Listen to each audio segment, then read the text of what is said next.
Hey guys, it's Gary Wong from GaryWongRealty.com again. People know me as Christian Realtor. Today I'd like to talk to you a little bit about the 5 things that I discovered when I entered this industry. They were pretty mind-blowing, and I wanted to share that with you because I looked for it online myself and I couldn't find any information about it.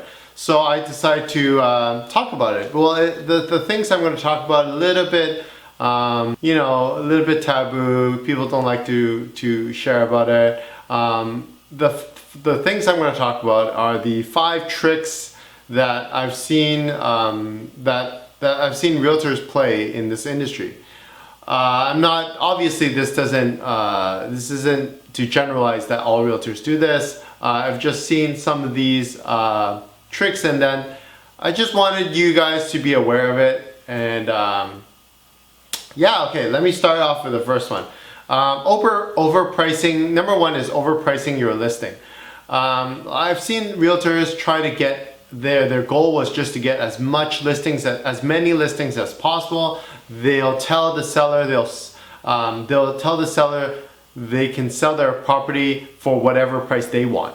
So obviously homeowners will want to they want more money for their house, so they'll overprice them. And listing agents, because they want the listing so bad, they'll say, yeah, sure, I can sell for that much. And so they'll end up overpricing their listings.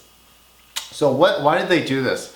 They want as many listings as possible so that they can put their for sale sign outside, and then its perspective is often what was that? Somebody told me that perspective is often reality. So what I mean by that is what you see, like you see this listing agent have their realtor signs all over the place.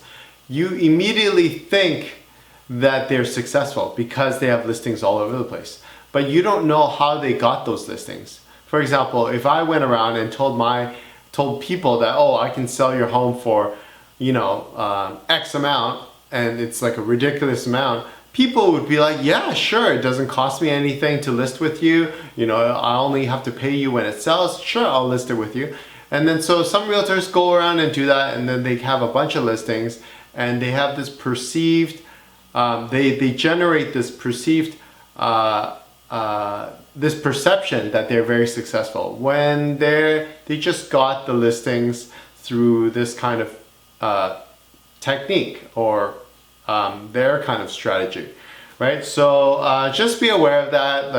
Like when I first started in the industry, it's like, oh, why does this realtor have all these listings? Then I looked at their listings and I was like, wow, they're all like super expensive and overpricing the homes considerably. And I thought, oh, okay, that's how they're getting the listings. They're just telling their sellers, I can sell for whatever, and then they get the listing, and then by having listings everywhere, everybody thinks they're successful, and everybody goes and contacts that realtor. So anyways, that's their strategy. I obviously don't agree with it. So that's number 1. Number 2, realtors telling their prospective clients, oh, I have buyers for their homes. So another method, instead of going to those clients and saying, oh, I can sell your home for this much, just go up to them and go, oh, I have buyers for your home. Definitely list with me. I have buyers for your home. They're ready to buy, all that stuff. Some ways it's true. You might have specific buyers looking in that particular neighborhood. Let's say I'm selling in UBC. Let's say I approach a particular prospect in UBC, and I do have UBC buyers looking to buy in UBC. So on that hand, yes, you can say, yeah, I have potential UBC buyers looking to buy condos.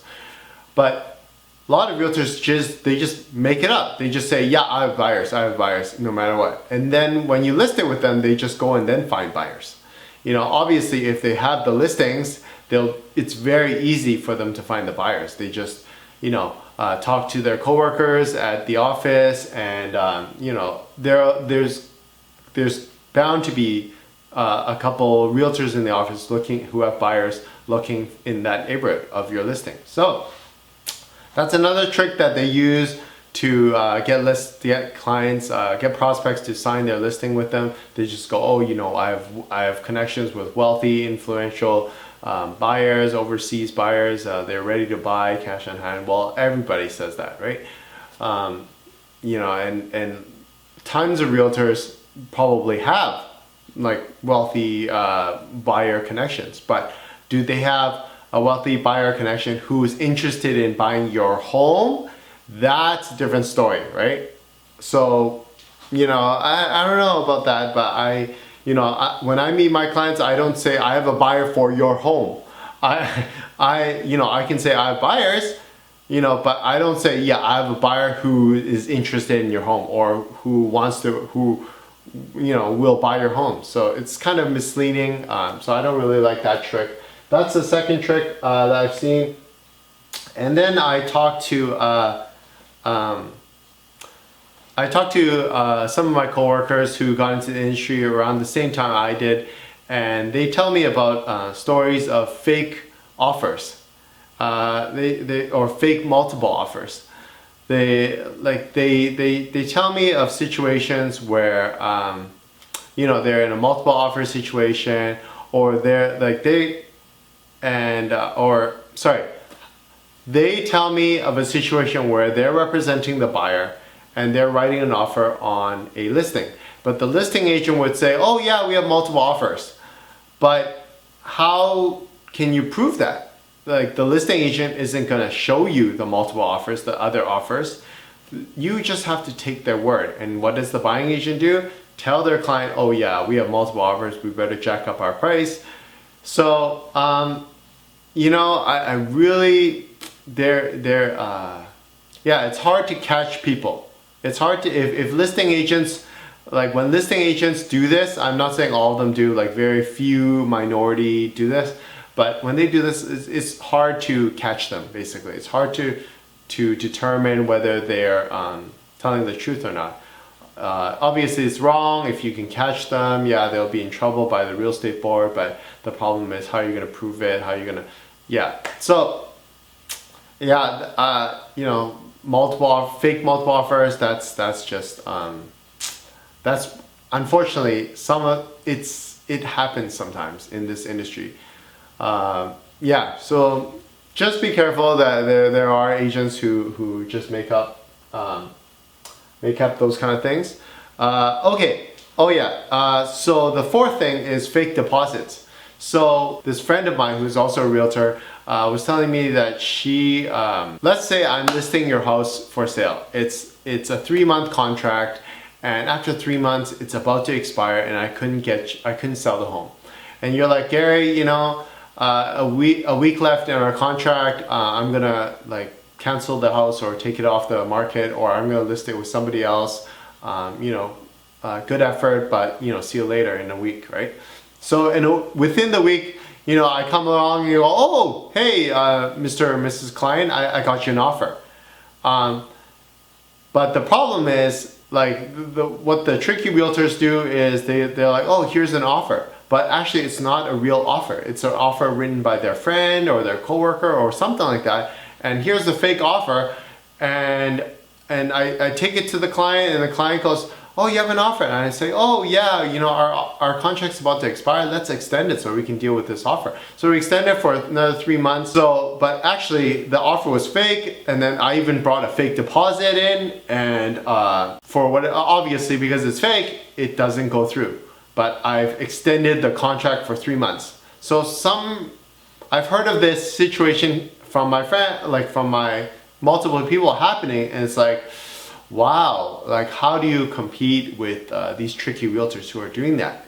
But obviously, what I would say is, just because you extend the contract for another 3 months doesn't mean you're bound by the contract to stick with them.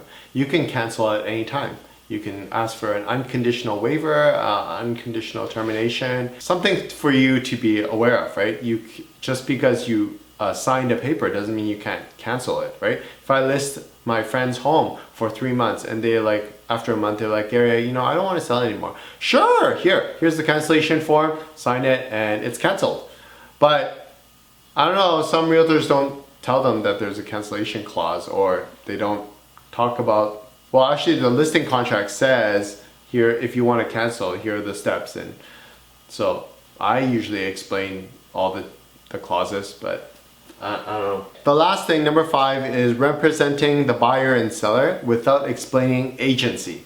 This is important. I talked to you guys about this in the Know Your Agency video a while back. Just to briefly explain it, if you're representing a seller and somebody on the open house, somebody comes in on the open house and says, Gary, you know, I want you to write an offer on this house. I'm like, sure. I'm supposed to explain there's 2 types of agency. I can either offer you customer agency, which is no agency, or I can offer you limited dual agency. Okay? No agency means just like if you walk into a pre-sale, the sales rep there doesn't offer you agency. They offer you no or customer agency or no agency. Same thing. Means we just help you write the contract. We don't give you any advice about pricing. We represent the developer. We're not looking out for your best interest. We're looking out for our client, the developer's best interest. Right? That's called no agency or customer agency. If I offer you limited dual agency, that means I represent the seller and the buyer both together. Meaning, you come in to the open house, you go, Gary, can you write the offer for me? And you say, oh, I want you to represent me as well. So that means you want me to look out for your best interest as well as look out for my seller's best interest. How does that work? Sounds like a conflict of interest, but if you can do it properly, it's okay. Basically, I can't reveal confidential information, confidential personal information to each other. I can't reveal to the buyer. I can't reveal to the buyer the seller's lowest price or the seller's motivation to sell. I can't reveal to the seller the buyer's highest price or the buyer's motivation to buy. But other than that, I can represent both of them. I'd be looking out for, I can give the buyer comparables and that kind of thing, but in the end, like let's say the buyer goes, Gary, you know, what's the seller's bottom line? I'd be like, you know, sorry, I can't. I represent you, but I can't reveal this kind of information under limited dual agency. The problem is the trick people, some realtors use is that they try to double end the deal. They try to get both sides of the deal, and they try to look like they're representing the buyer, but they're not. And then they don't explain the agency problem, the issue, or they just tell the buyer, oh, just sign this working with a realtor form, sign here, don't explain anything. And then, you know, buyer later complains like, oh, I thought the realtor was representing me. I thought the realtor was helping me, looking out for my best interest. Wrong. So just be careful about that. How can you prevent yourself from these kind of issues? Well, just be more informed. Ask your realtor a lot of questions. Does your realtor look like they're hiding some stuff, or do they look like they're really desperate to get your business somehow? You know, it's kind of obvious when you work with realtors, or when you work with, you know, majority of realtors, they're very honest, full of integrity and that kind of stuff. But you'll come across some that just, you know, their practices or the way they talk or the way they conduct their business is a little bit skeptical, right? So just be careful of that.